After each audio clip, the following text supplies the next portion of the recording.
Okay, everyone. I hope you've all been keeping up with the material and doing well so far. Chapter 3 for the Biology 2010 microbiology course deals more specifically now with prokaryotes. So we're going to be looking specifically at bacteria and archaea, Chapter 3. So now I mentioned this in the last two chapters, but just again, and kind of to put this more formally in your notes, prokaryotic cells and organisms that are composed of prokaryotic cells are called prokaryotes. These are the simplest types of cells. These cells lack membrane-bound cell organelles. Now, everyone, a cell organelle is like an organ inside your body. If we open you up, you have organs. If I open up a cell, it has organelles. Now, some of those organelles have a membrane around them, just like your heart has a membrane around it. Your lungs have a membrane around it. Some cell organelles have membranes around them. Prokaryotes do not have organelles with membranes around them. They can have organelles with no membrane, but not with a membrane. They also do not have a nucleus. The nucleus is the command and control center of a cell, kind of like the brain of a cell. Their genetic material is not contained in a membrane-bound nucleus.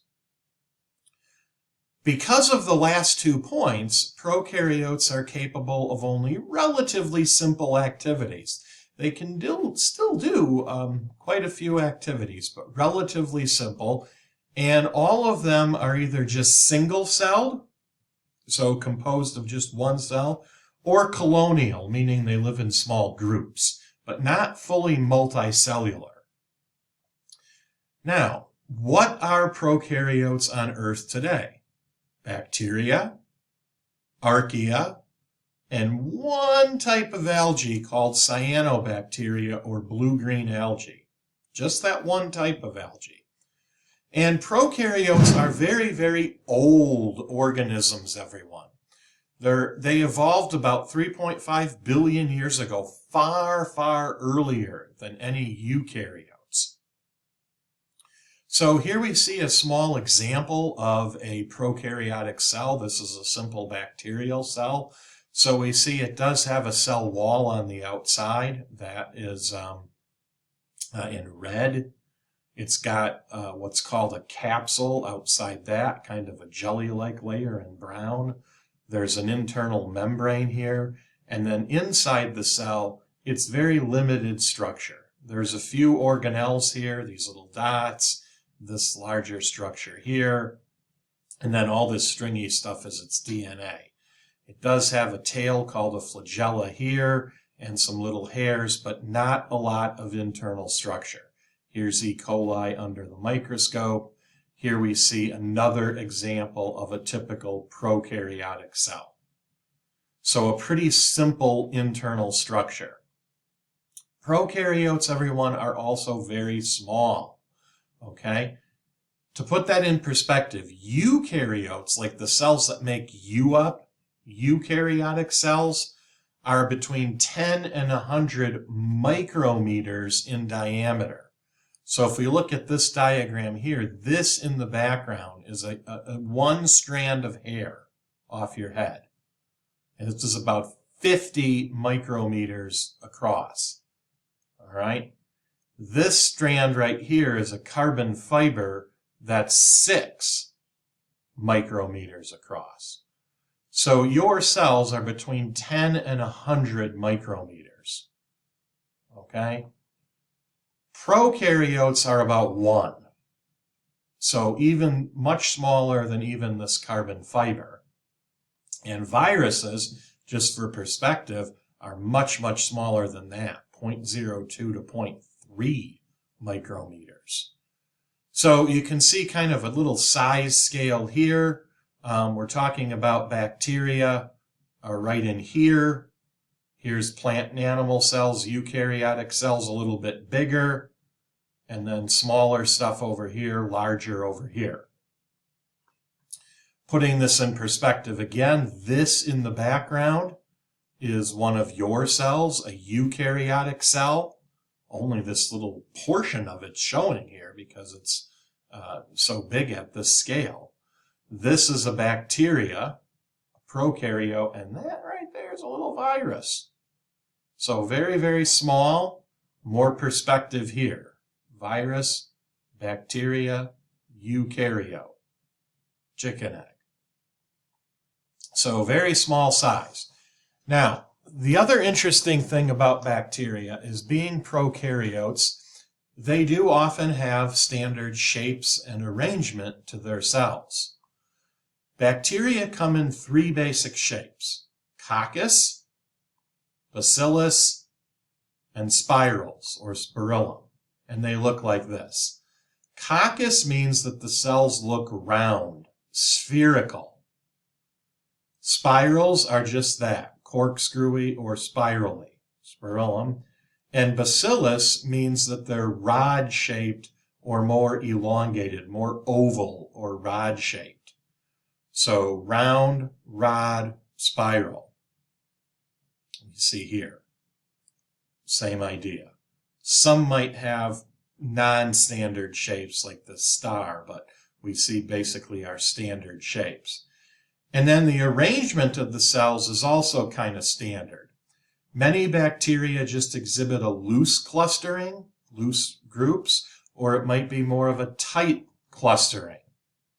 They could just be singles, or they might just group in twos. We would use the prefix diplo if they group in twos. We use the prefix staphylo if they group in a sheet, like a plane, and strepto if they're in a chain. So, for example, streptococcus, coccus, round cells, strepto, chain. So chains of round cells. You could have like a staphylobacillus, sheets of rod-shaped bacteria, bacillus. You might have groups of 4, that's called a tetrad, or maybe a few others. So we can see some of the clustering here of bacilli and coccus. A sheet here, the staphylococcus, streptococcus over here. There's a tetrad here. Okay? Now, we can look at that visually under a microscope here. These are bacteria that have been gram-stained. I'll get to that momentarily. Either purple or red. You can see the different species, purple or red. This is a bacterial cell with multiple flagella. Flagella allow it to move. These are our 3 different shapes again. And here is some of that one type of algae that's prokaryotic, cyanobacteria. Here are some more species of bacteria just for to give you a visual. This is again cyanobacteria over here. Helicobacter pylori can cause stomach ulcers and so on. You can get an idea for the different shapes. Okay, now let's dive a little bit deeper into a bacterial cell. So we're going to organize this in a couple ways. I'm going to start with bacterial structures external to the cell wall. So these are things outside of the cell wall. Now, pretty much everything outside the cell wall is part of what's called the glycocalyx. The glycocalyx is a covering that surrounds many cells, including bacteria. So stuff on the outside of the cell wall. It's composed of what's called glycoprotein and polysaccharide. Okay, glycoprotein is like a sugar bonded to a protein, and then a polysaccharide, a carbohydrate. It comes in different varieties. 2 basic ones we're going to talk about. The capsule, many bacteria have a capsule. This is a smooth, semi-gelatinous layer, kind of has the consistency of Jell-O, or a little bit harder, a little bit thicker than jelly. Smooth, semi-gelatinous layer, again on the outside of the cell. It's tightly attached to the cell surface. So here, if we see this bacteria here, this kind of fluffy orange layer on the outside is the capsule, tightly attached to the cell surface. It has quite a few functions, including protection, allowing the cell to stick to surfaces, water conservation, so preventing dehydration, and it can help bacteria resist the immune system if it's a disease-causing or pathogenic bacteria. The other kind of flavor of this glycocalyx, we had the capsule. The other main type is called a slime layer. Now, this is also smooth and semi-gelatinous, but it's more loosely attached to the cell surface, not as tightly bound. It's quite sticky, and it allows bacteria to attach to surfaces as biofilms. A biofilm is, and this is important, is a group of microorganisms in which the cells stick to each other and then stick to a surface. Biofilms, and we'll get to them a little bit later in the course as well, but biofilms form in response to many factors, and they can lead to infections that are more difficult to treat. Here we see Staphylococcus aureus in a slime layer. It's formed a biofilm inside a catheter. Okay? And here's an iridescent, this colored biofilm on the surface of a fish tank.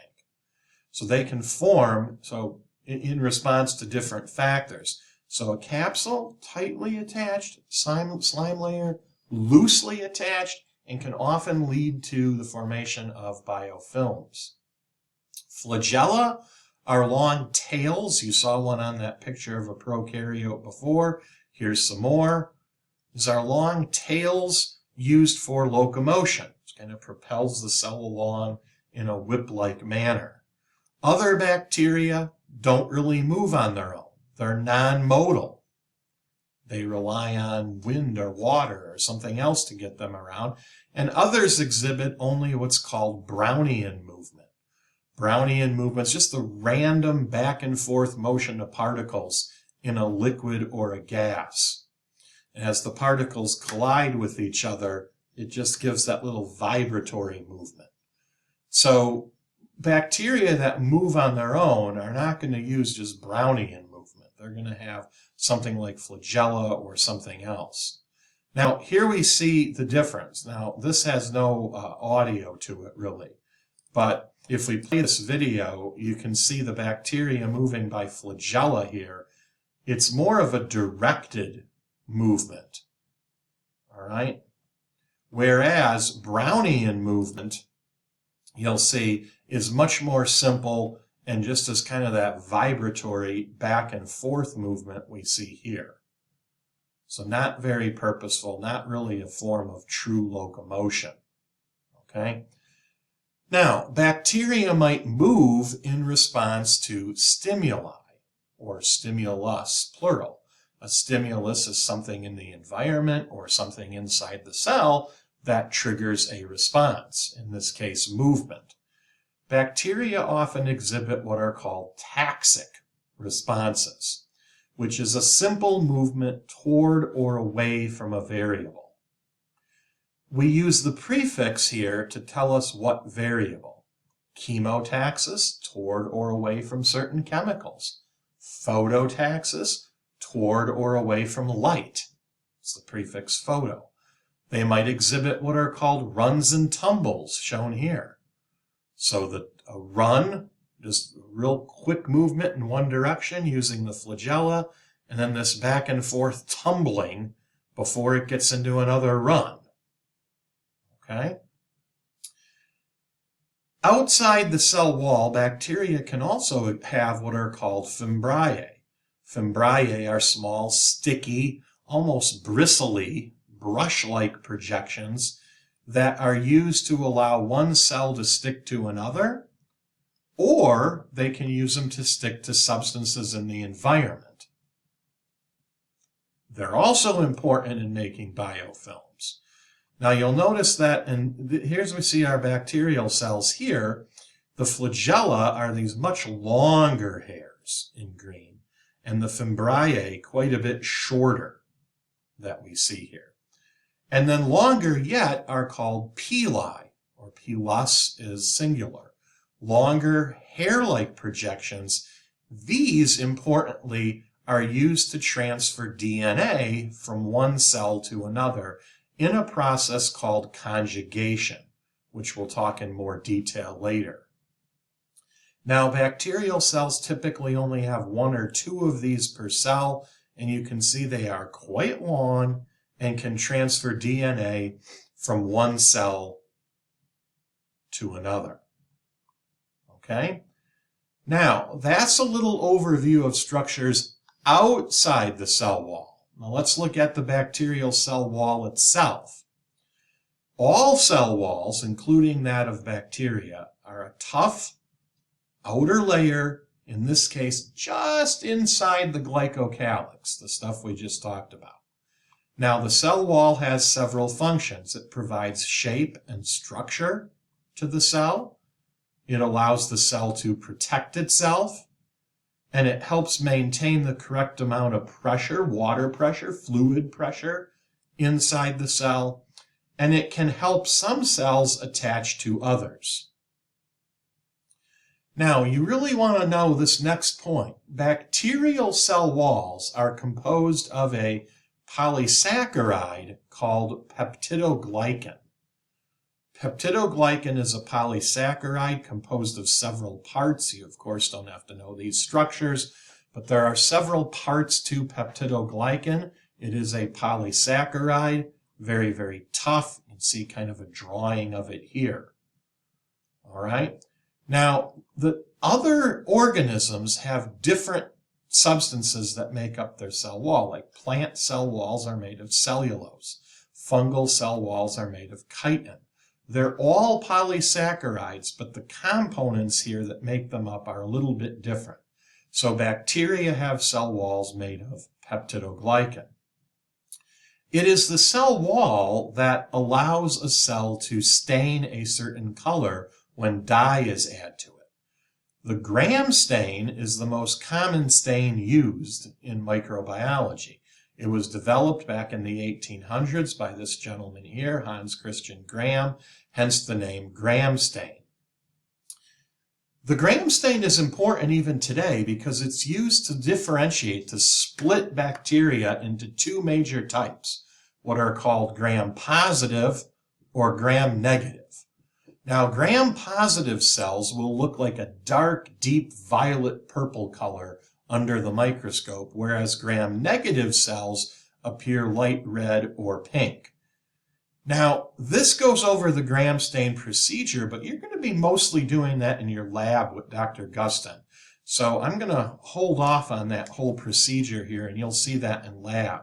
Suffice it to say, here's what they look like. This is E. coli down here. This is Gram-negative, that kind of pinkish red. And then the deep purple here for this Staphylococcus. All right. Now, what causes this staining? There is important differences between Gram-positive and Gram-negative cell walls. Let's start with Gram-positive. Gram-positive cell walls have a thick layer of peptidoglycan, and they are sensitive to penicillin. Penicillin could work against them. So if you look at our diagram here, here's our cell over here. We take a chunk out and just look at that. So this is the cell wall. Look at that brown. That's the thick layer here. Look how thick that is. Thick layer of peptidoglycan. This is the cell membrane or plasma membrane under it. Look at that thick wall. Now, Gram-negative cells have a thin layer of peptidoglycan. And instead of having a thick layer of peptidoglycan, on top of the thin layer of peptidoglycan, they have an outer membrane that's superficial on top of it. And this outer membrane contains a lipopolysaccharide. So carbohydrate polysaccharide with some lipids in it. It's called LPS. And the lipid portion of this LPS, it's called lipid A portion of this LPS, is actually an endotoxin. Toxin means poison. Now, an endotoxin is a poison released only when the cell is disturbed. And it's produced by a number of different genera of bacteria, including Brucella, Neisseria, and Vibrio species, among others. So they normally don't release that toxin, but if the cell's disturbed by something, they will release it. In small amounts, endotoxin can lead to some of these conditions here: abnormal white blood cells, lowered resistance, fever, and in high amounts, hemorrhagic shock, very dangerous, and severe diarrhea. Now, because of this outer membrane, gram-negative bacteria are generally resistant to penicillin and derivatives of penicillin. So if we look at a picture here, see the brown right here? This brown, that's peptidoglycan, very, very thin compared to that gram-positive. This is that outer membrane, and the brown kind of squiggly things here is that lipid, the lipopolysaccharide that has the endotoxin. Okay, now let's look at bacterial cytoplasmic membranes, or we often just call them the plasma membrane. So just inside the cell wall, we have a plasma membrane. It's thin, semi-permeable, and just inside the cell wall. Now, what we mean by semi-permeable is it allows some substances to enter and exit the cell, and other substances are blocked. Okay, completely blocked. The structure of a plasma membrane is based around what's called a fluid mosaic model. Fluid, the parts are constantly shifting, and mosaic, there's different parts here that come together. Three basic parts. The basis of all membranes is a phospholipid bilayer, a double layer of phospholipid molecules. There are membrane proteins in there of various kinds, and cholesterol, which helps hold everything together and stabilize the membrane. So most of what you see here, the yellow and the blue, all that is our phospholipid bilayer. 1, 2 layers. The purple represents membrane proteins of different kinds, and then embedded in here, not pictured, would be cholesterol that holds that together. Now, the plasma membrane has lots of important functions. It controls what gets into and out of the cell, so we say it is selectively permeable. It naturally blocks most substances, so it's naturally impermeable to most substances. And the proteins that are in it allow substances to get across the membrane, to and fro. Lastly, the membrane helps maintain a concentration gradient. And what we mean by that is molecules tend to move from regions of high concentration through the protein to regions of low concentration. High concentration to low concentration, and so on. So it helps maintain that gradient. Now, if we were to go inside the plasma membrane, we would enter the cell proper, and you would immediately be surrounded by cytoplasm. Cytoplasm is again kind of an oily, semi-gelatinous fluid that fills the interior of the cell. It supports and protects the internal structures and allows for communication within the cell. Now, one of the big things that would be floating around in the cytoplasm is the bacterial cell's DNA. The nucleoid is the area where the DNA is located. Now remember, the DNA is not packaged in a nucleus. It's not surrounded by a membrane.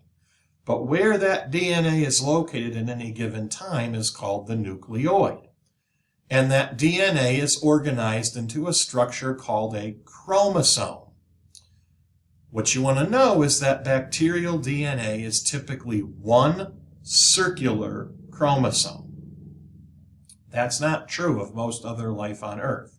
Like our cells have 46 chromosomes, 23 from your mom and 23 from your dad, and they're linear. They're more of a straight line. But the bacterial DNA is a single circular chromosome.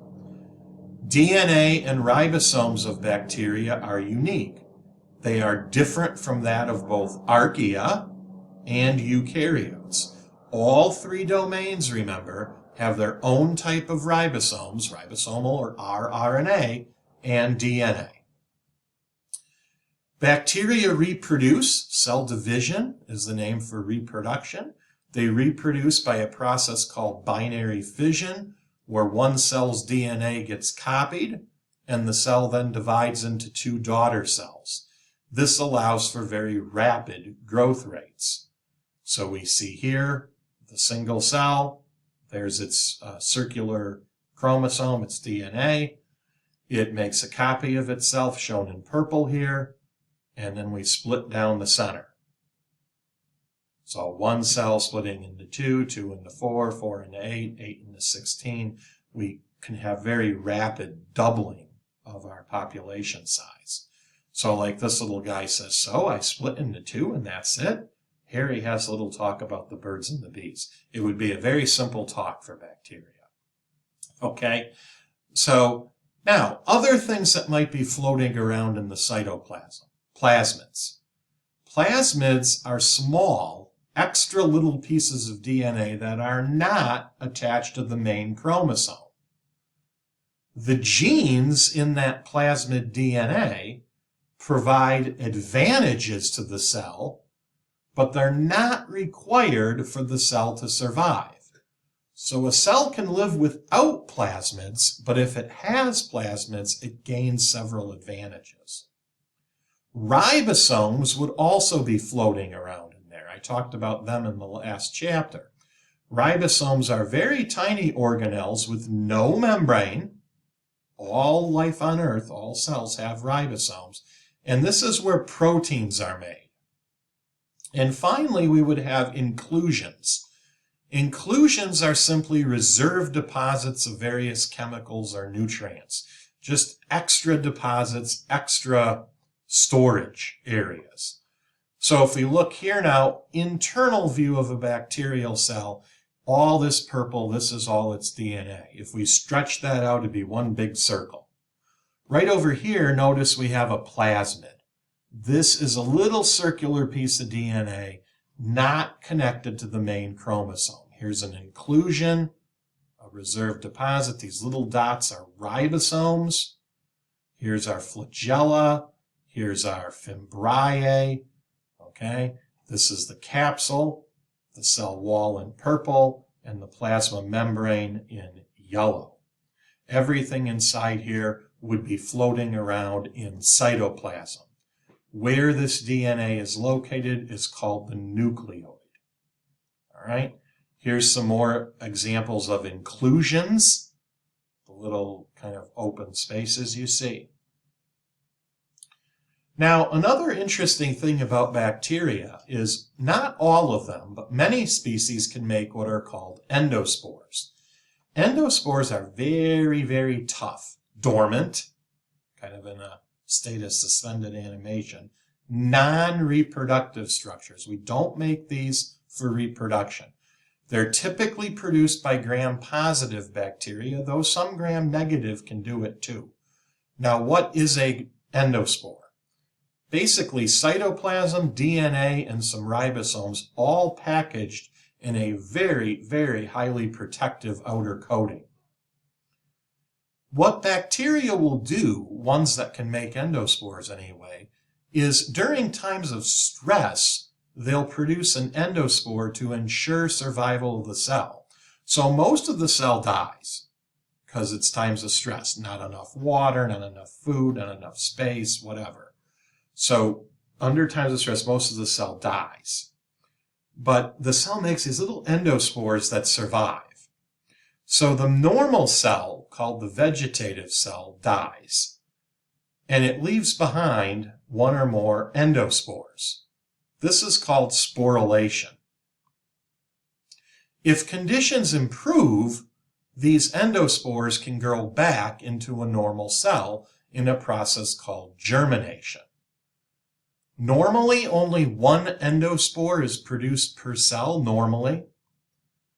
And what makes endospores interesting is look at all the things here that they're resistant to.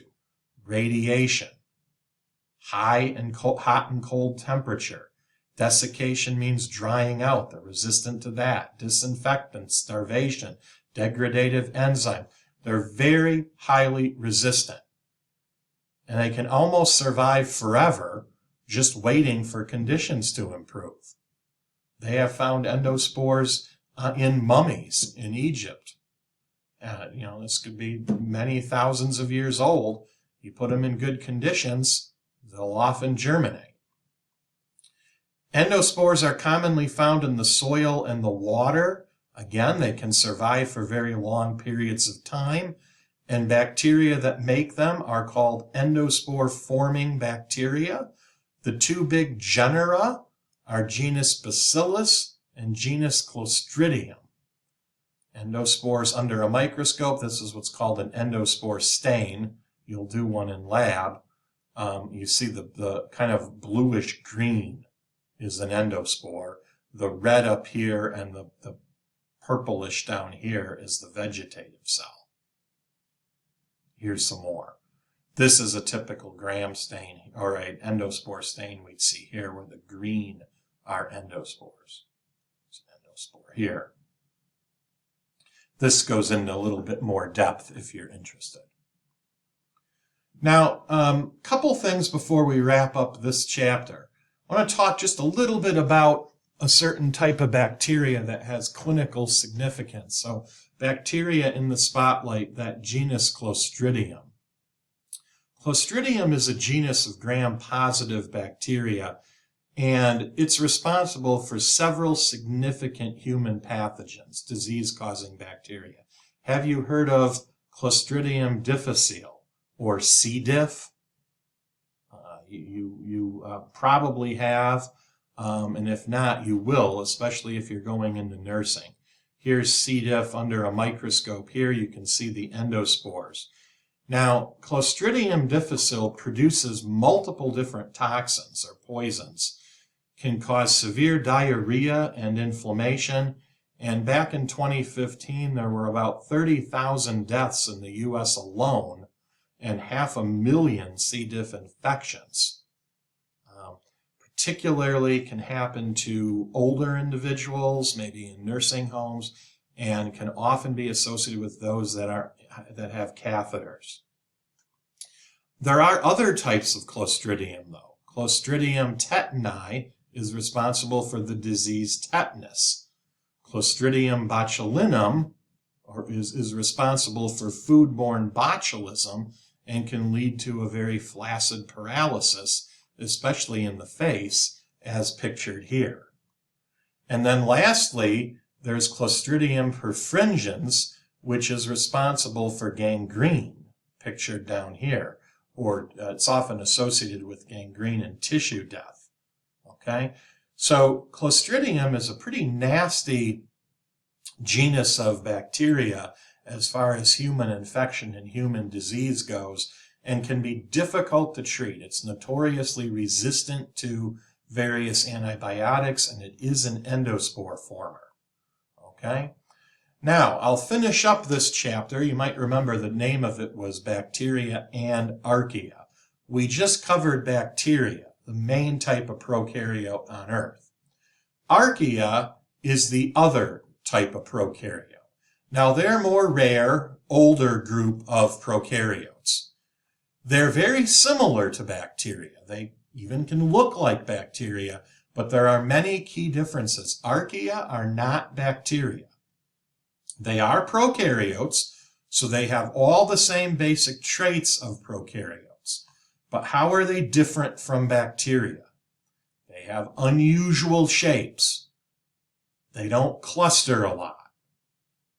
Their plasma membrane is a little unusual. It has unusual lipids in their plasma membrane. This is a big one. Their cell walls are not made up of peptidoglycan, they're made up of a compound called pseudomurine, another type of carbohydrate, pseudomurine instead. And because of number 3 here, they do not gram stain very well. Sometimes they'll be positive, sometimes negative, sometimes you can't really tell. They also have very unusual metabolic processes. You might remember in the last chapter, I told you that they can live in very harsh, extreme environments, often called extremophiles. They have their own unique kind of DNA and ribosomes. And interestingly, as of right now, and this may change as more species are discovered, but as of right now, none are known to be pathogenic. So none cause disease. So you're going to find these things as decomposers. You're going to find them in extreme environments. You're going to find them producing methane, talked about in the last chapter, and you're going to find them maybe as part of your normal flora. Okay? Here are some examples. This is one that lives in hot springs, very acidic and sulfur-rich environments. This one is anaerobic, meaning it does not reuse oxygen. Can be found in digestive tracts, produces methane. Note the red cell walls here, very interesting. Look at this oddly shaped one that lives in hot springs. Halococcus can tolerate very, very high salt concentrations. It's an obligate halophile. This one can live down by those hydrothermal vents deep in the ocean. And this one thrives in very cold temperatures, even directly in ice. And here we see some environments where Archaea can live. Hydrothermal vent, it's hot springs, salt lakes, swamps and bogs, especially your methane producers here, or the digestive tracts of various animals. Some Archaea are likely part of your normal flora as well. Okay? All right, everybody, so that does it for the chapter on bacteria and Archaea. Quite a bit of material there. Be sure to review it. And next time we'll be talking about eukaryotes. All right, so until next time, have a good rest of the day. Bye-bye.